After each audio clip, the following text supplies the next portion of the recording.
Today's my week 47 update.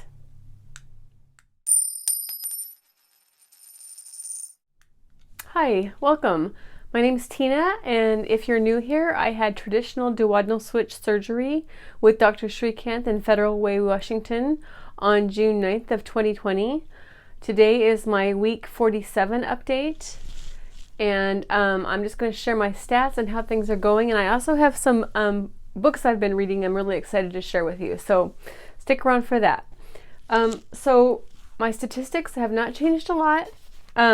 So last week I was 188 pounds, and this week I weigh 187 pounds, which is 1 pound lost from last week. And if you're following me at all and you've watched my last few videos, I'm in a bit of a stall. I keep bouncing around between 187, 186, 190, 188. I'm just doing a little stalling thing. Excuse me. So that's what we're doing right now. If you're new here, I'm just going to share my full spiel. My highest weight ever was 340 pounds. The day I met my surgeon, which was February 19th of 2020, that day I weighed 282 pounds. The day I had my surgery on June 9th of 2020, my weight was 262 pounds. And my current weight is 187 pounds, and my goal weight is 150 pounds. So from my top weight ever, I've lost 153 pounds. From the day I met my surgeon, which was February 19th, 2020, I've lost 95 pounds. And from my day of surgery, I have lost 75 pounds. And I'm happy with that. I'm going through a little bit of a stall situation, and my weights, I have like loss and then plateau and loss and plateau. It's just how it's been going for me since ever. So I'm okay with the way things are going, and I'm happy that I'm at this point, I'm really just trying to learn how to take care of myself. And this is a surgery that helps me in the long run. It's not, I've lost the immediate huge amount of weight that I was going to lose, and now I just need to stick on my plan and try to get rid of the last, 40 pounds to get to my goal weight, and just going to relax about it because that's all I can really do at this point. Excuse me. I am having allergies still. I need a drink. So today I was going to share, wasn't quite sure what to share this week. And I've been doing a little bit of just kind of thinking and kind of readjusting my opinions about certain things, particularly my weight and my weight loss and how I'm feeling about myself. And I've also started reading books, and I love reading books since I was a child. I just kind of get out of the habit of it.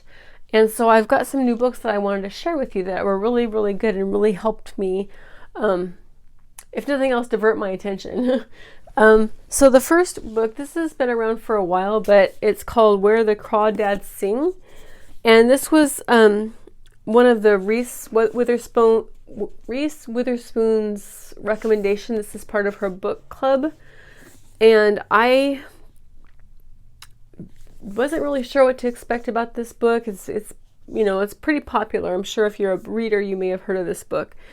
And this is a really good book. I was completely engrossed in this book for days. I think it took me about 6 days to finish reading it. It's got some really heavy parts, and so I was trying not to just speed through the book, even though I really didn't want to put the book down. I was trying to just kind of settle on some parts of it and just not speed through the next section. And so it took me a good week to read this, but it's just unbelievably good. It's I had really a lot of tears. This made me cry, which I'm not a person that avoids crying. If I feel like I need to cry, I cry. But this was really an emotional book, especially towards the end. I just had a lot of tears, and it I don't know. It just made me. It's just a really great book and a really great perspective, and I really enjoyed this book. Highly recommend. And then this is another book that I'm reading right now. I heard about this book from, I watched, if you ever follow Dearly Bethany on YouTube, she was talking about some books, and this is one of the books. Oh, actually, I think she read this, The Crawdads. I think she read this book as well. Or she mentioned it as well. But this is another book that I've heard from her. It's called The Beekeeper of Aleppo. And I'm about a third of the way done with this book. This book is pretty heavy, and what I really like about this book, what is really interesting to me about this book, is that it's about it's a person that's a child or a person that's living through a war, and the way that this book is written, the voice of this book is this is just matter of fact, and these horrific things are happening in this book.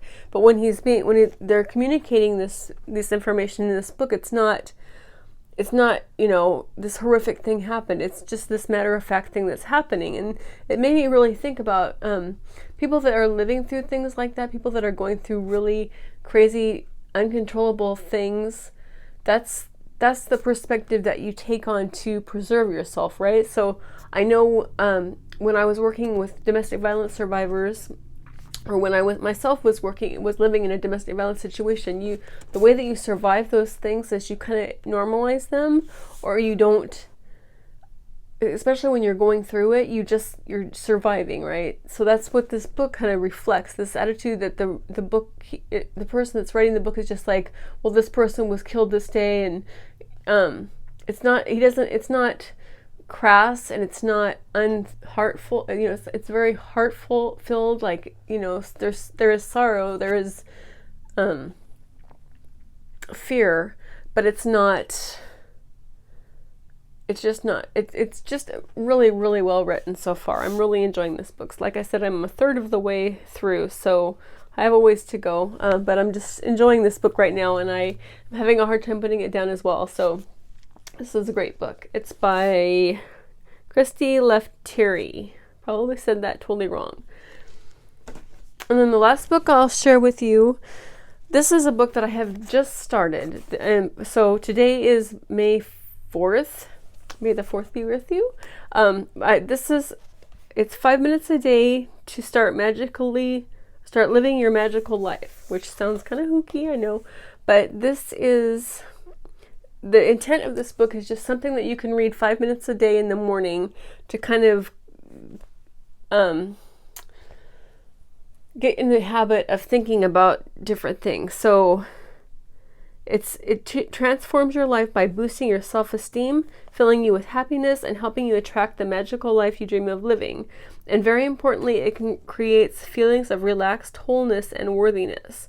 All this with your next cup of coffee. So, and it's not a thing that you just read through one time. This is something that you look at maybe once a day. And so there's just things that you're drinking your coffee, and you're thinking about these things, and you're telling yourself these things. And here's a part that I saw, some of the self-talk. I love me, I love my life, I love my body, and I love moving it. Or my body likes being fit because it feels so good. Like, these are things that they're self-affirming things that you would tell yourself. And I just really like the idea of doing these things. I'm a person that drinks coffee in the morning every day. My husband makes it for me and brings it to me while I'm still hanging out in my bedroom. And I just really like the idea of using that time instead of just looking on YouTube or looking at, whatever I'm doing, using that time for myself to actually tell myself good things about myself and just nurture myself, and just a little bit of self-care. And I think I can fit that into my schedule, especially if I'm doing it while I'm drinking coffee, where I'm, consciously thinking about things. Let me see another one. I love being a kind person. I love my life, and I'm grateful for my family.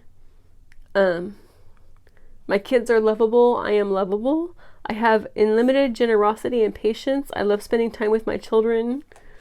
There's just tons of them. This whole book is just different little segments. There's self-talk for being an amazing parent, self-talk for weight loss, self-talk for finding an awesome mate if you're single, self-talk for wealth, success, and prosperity, just etc., etc. That's and they're just little like sentences that you would say to yourself. So I love me, I love my life, I love life. So I just think it's a good practice, and it's a good habit, and just something new to do, something new to try. You know, I'm always trying to do self-improvement things, and I've kind of not shared any books or anything like that for a while, and I just wanted to share what I'm working on right now as far as reading and taking care of myself while I'm on this weight loss journey, and while I'm in this stall it could be really, really depressing and really, really frustrating, and so I'm just trying to focus on other things. And yeah, so I hope you enjoyed this video. I hope it meant, hope you maybe look at one of those books. They're really good. I wouldn't talk about them if they weren't. And yeah, I hope you're doing well. I hope you are taking care of yourself, and I hope you have a great day. Thank you. Please subscribe to my channel.